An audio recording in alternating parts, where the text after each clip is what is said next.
E aí, nono ano, beleza, tudo jóia. Seguinte, né? Na segunda-feira nós não tivemos aula, né? Por conta da internet da escola ter caído, certo? Então, estou mandando hoje o vídeo para vocês. Então, é o seguinte, deixa eu acertar aqui a tela para a gente poder, então, continuar. Muito bem. Nós tínhamos parado nesse ponto da matéria, que era justamente o governo de Juscelino Kubitschek, né? O famoso JK. Então você lembra o seguinte, né? Após a morte do Vargas em 54, houve o governo do general Dutra, tá?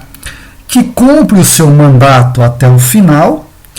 Em 55, vejam bem, em 55 há uma nova eleição, né? Então o povo vai para as urnas para votar e para escolher os seus representantes. Nesta eleição, o grande vencedor foi um político de muito prestígio na época, chamado Juscelino Kubitschek de Oliveira. Ok? Muito bem. Tem um fato muito interessante nesse processo todo, que é o seguinte: naquela época, você votava em separado para presidente e em separado para vice-presidente, tá? Então, em 55, o JK é eleito como presidente e o seu vice foi o João Goulart, tá? Que talvez alguns se lembrem, deveriam se lembrar, né? Que o João Goulart, o Jango, né? Foi ministro do Trabalho de Getúlio Vargas. Aliás, um dos responsáveis pela crise que leva ao suicídio do Vargas. Muito bem. Vejam, inclusive até teve um aluno numa outra aula, numa outra escola, que perguntou assim: então naquela época você votava em separado, então seria possível eleger Bolsonaro presidente e Lula como vice? Poderia, seria possível disso acontecer, tá? Vejam só, quando o JK, o Juscelino Kubitschek, ok? Quando o JK é eleito, houve toda uma manobra do exército para tentar impedir a posse do novo presidente, tá? Então havia toda uma galera das Forças Armadas que já não concordava com os rumos que a política do Brasil vinha tomando lá naquela época. Tudo bem? Então vejam só, desde 55 já havia nas Forças Armadas todo o movimento que levaria mais tarde, o relógio apitou aqui, que levaria mais tarde a nossa ditadura militar. Tudo bem? Vejam só, vamos lá então. Rolando aqui a página do seu livro, tá? Estamos na página 157.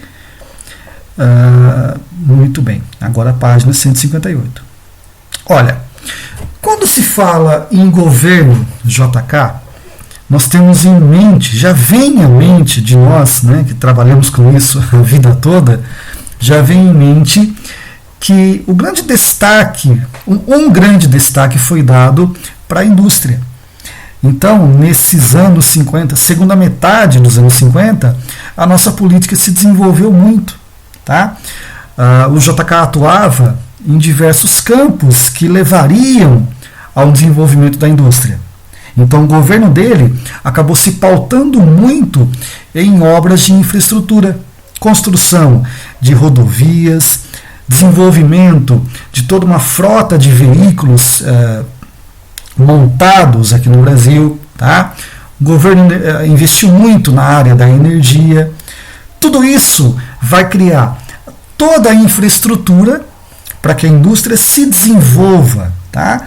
E naquela época, afirmava-se na época que aqueles foram os anos dourados da nossa economia, os anos de ouro da nossa economia. E por quê? Porque havia emprego, havia renda, né? O governo gerou emprego para milhões de pessoas, gerou renda para milhões de pessoas. Claro que tem um detalhe muito importante nessa história que você precisa também entender. Olha, quando o JK implementa esses investimentos em infraestrutura, isso fazia parte do famoso plano de metas desse governo. Tá? Esse plano de metas estava muito focado na ideia de nacional desenvolvimentismo. Ou seja, era importante, seria legal para o país se desenvolver levando a indústria junto, né? Tendo como foco a indústria. Vejam só.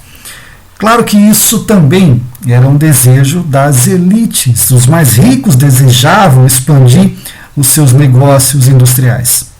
Então, o plano de metas era composto por 5 pontos importantes. Está na sua tela aí. Energia, transportes, alimentação, educação e indústria. Tá? Tudo aquilo que se voltava para o interesse da classe mais rica acabou sendo cumprido. Tá? Aquilo que interessava ao pobre, alimentação, por exemplo, educação, por exemplo, agricultura, por exemplo, o governo acabou não dando a devida importância. Você entende? Tá? Então, a curto prazo, o JK teve um governo relativamente bom, tá? Principalmente para a elite mais rica, ok? Agora, a longo prazo, o Brasil acabaria pagando o preço por esse suposto desenvolvimento. E por quê, professor? Porque quando você investe em alguma coisa, você precisa ter grana, ter dinheiro para os investimentos. E era algo que nós não tínhamos e não temos até hoje, na verdade, né? Mas dinheiro era algo que faltava para o governo naquela época. Qual foi a saída? A saída do governo foi recorrer a empréstimos internacionais, principalmente empréstimos feitos a um órgão chamado FMI, o Fundo Monetário Internacional. Tá?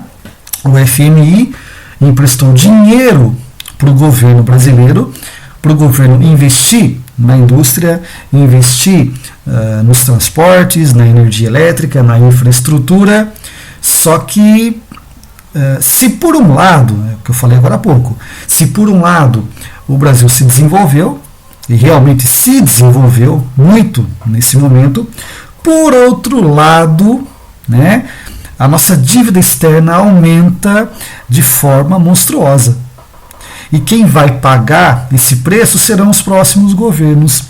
Na verdade, quando eu falo em governo pagando preço, na verdade o governo não paga nada. Porque os custos da dívida acabam caindo sempre nas costas do povo. Ok? Então, quando o governo fala que fez alguma coisa, ou que pagou alguma coisa, ou que deu alguma coisa para você, né, na verdade, quem está pagando por isso é o contribuinte, é o cidadão comum que trabalha, que paga impostos, e o governo usa esses impostos a seu bel prazer. Ok? Tudo bem, tranquilo. Basicamente, esta seria a nossa aula de segunda-feira. Tá? É um assunto bastante complicado até, cheio de detalhes, cheio de nome, de data, enfim. Espero que nesse momento o governo JK, que eu não acabei ainda, falta falar na próxima aula da construção de Brasília, tá? Mas espero que até aqui você tenha entendido. Por enquanto é isso, fica aqui o meu grande abraço para vocês, tá? Nós logo estaremos todos juntos lá na escola, então meu grande abraço e até segunda-feira na nossa aula online. Valeu, nono ano, é isso aí, tchau, tchau.